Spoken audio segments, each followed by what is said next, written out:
Та бүхэндээ өдрийн мэнд хүргэе. За миний би Норонбаяр сайдад 2025 оны 5 сарын 6-ны өдөр асуулга тавьсан. За асуулга маань 2 асуулттай. За үндсэн агуулга бол Засаг Монгол Улсын засгийн газрын 2021 оны 321-р тогтоол гарч үндсэндээ Монгол улс бүсчилсэн хөгжлийн бодлогыг баримталж ажиллах энэ цаг хугацаанд орон нутагт ялангуяа инженерчлэлийн боловсролыг дэмжих цаашдаа олон мягцлууд хэрэгжүүлэхэд боловсон хүчний бодлогыг хангах зорилгоор орон нутагт технологийн 3 сургууль байгуулах шийдвэр гарсан. За энэ тогтоолоор Дарханд, Өмнө говьт, Эрдэнэтэд яг энэ тогтоолын дараагийн заалтаар орон нутагт сурж байгаа ихтэйд сургуулийн оюутны сургалтын төлбөрийг 50% хөнгөлөх ийм шийдвэр гаргасан. За энэ шийдвэр нь үндсэндээ нэг талдаа мэргэжлийн инженерүүдийг бэлтгэх, энэ боловсон хүчнийг бэлтгэх боломж, нөгөө талдаа орон нутгийн ихтэй сургуулиудад дэмжлэг үзүүлэх ийм асуудал гаргасан шийдсэн юм а. 22 он, 23 онд энэ тогтоол хэрэгжсэн, 24 оноос эхлээд хэрэгжүүлэхгүй байхдаа энэ асуудлыг боловсролын зээлийн сантай авчиж хольж хутгасан. Дараа нь боловсролын зээлийн сангийн журмаар тайлбарлаад амжиргааны төвшөнтэй уялдуулаад олгох боломжгүй гэж гинтийн шийдвэр гаргасан. Ямар ч урьдчилан мэдэгдсэн зүйл байхгүй. Төсөв нь батлагдсан тухайн жилд.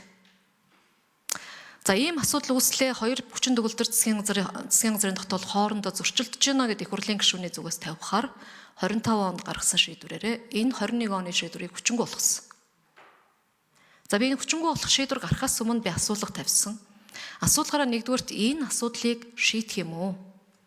Энэ зөрчилдөд байгаа асуудлаа шийдэж энэ 50% хөнгөлтийг цаашид олгодог болгох энэ зөрчлийг нь арилгах уу гэдэг асуудлыг тавьсан.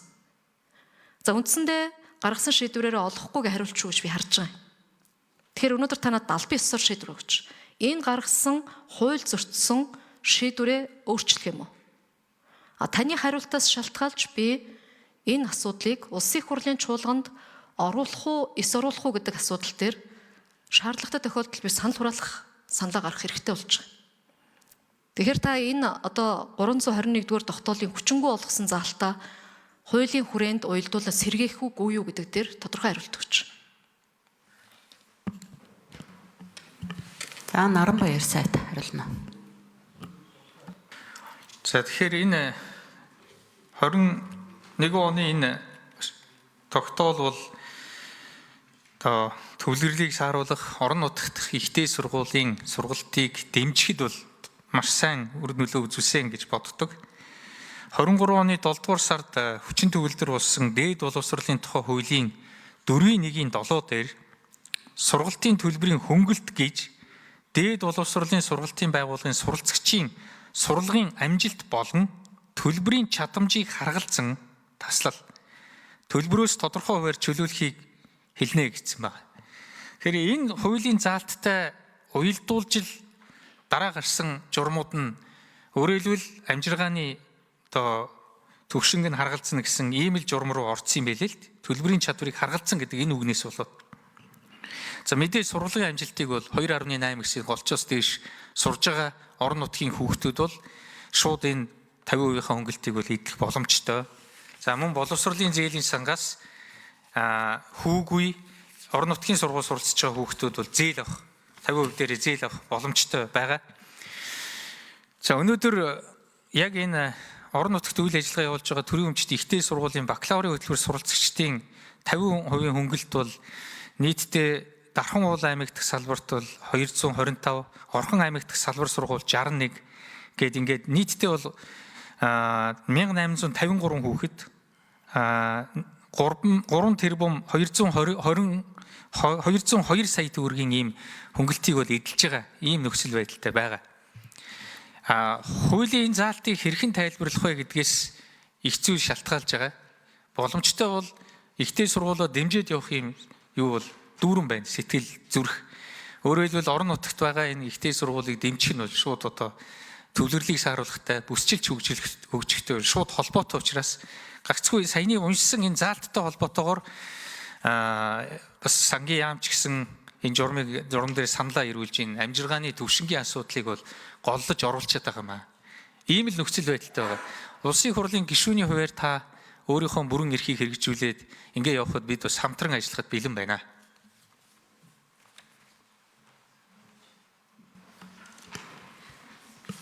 За тэгэхээр яг тодорхой асуулсан. Яг тодорхой асуусан сайд тодорхой яг хариулвал зүйтэй.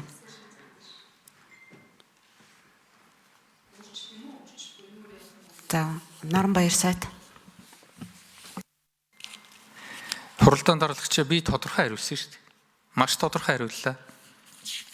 Энэ 4-1-7 дээр ийм нэг заалт орчод байна. Суралцагчийн сурлагын амжилт болон төлбөрийн чадамжийг харгалзсан төлбөрөөс тодорхой хуваар чөлөөлөхийг тодорхойлсон байдаг.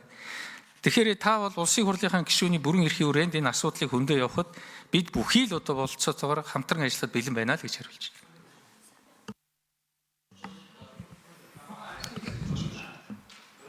За ажлын хэсгээс.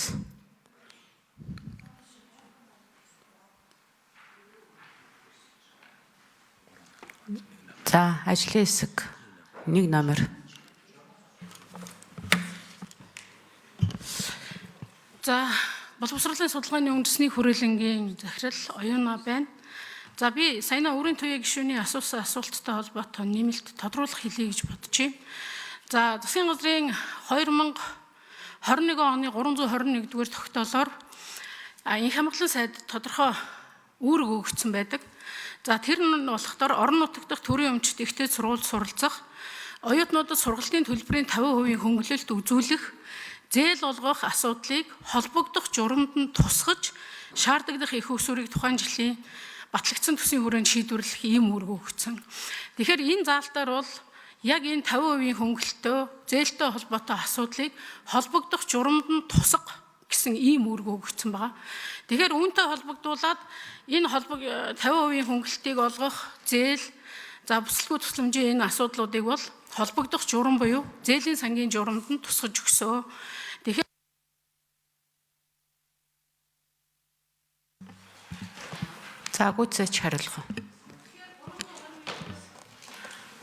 321-р тогтоолоор өгсөн үүргийг хангаж боловсролын зээлийн сангийн журамд эдгээр хүүхдүүдэд 50% хөнгөлөлт олгох асуудлыг тусгасан байдаг. Тодруулах нэмжлэгт.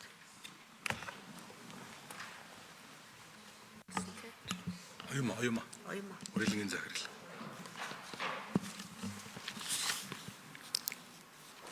За гишүүд асуулт асууж дуслаа.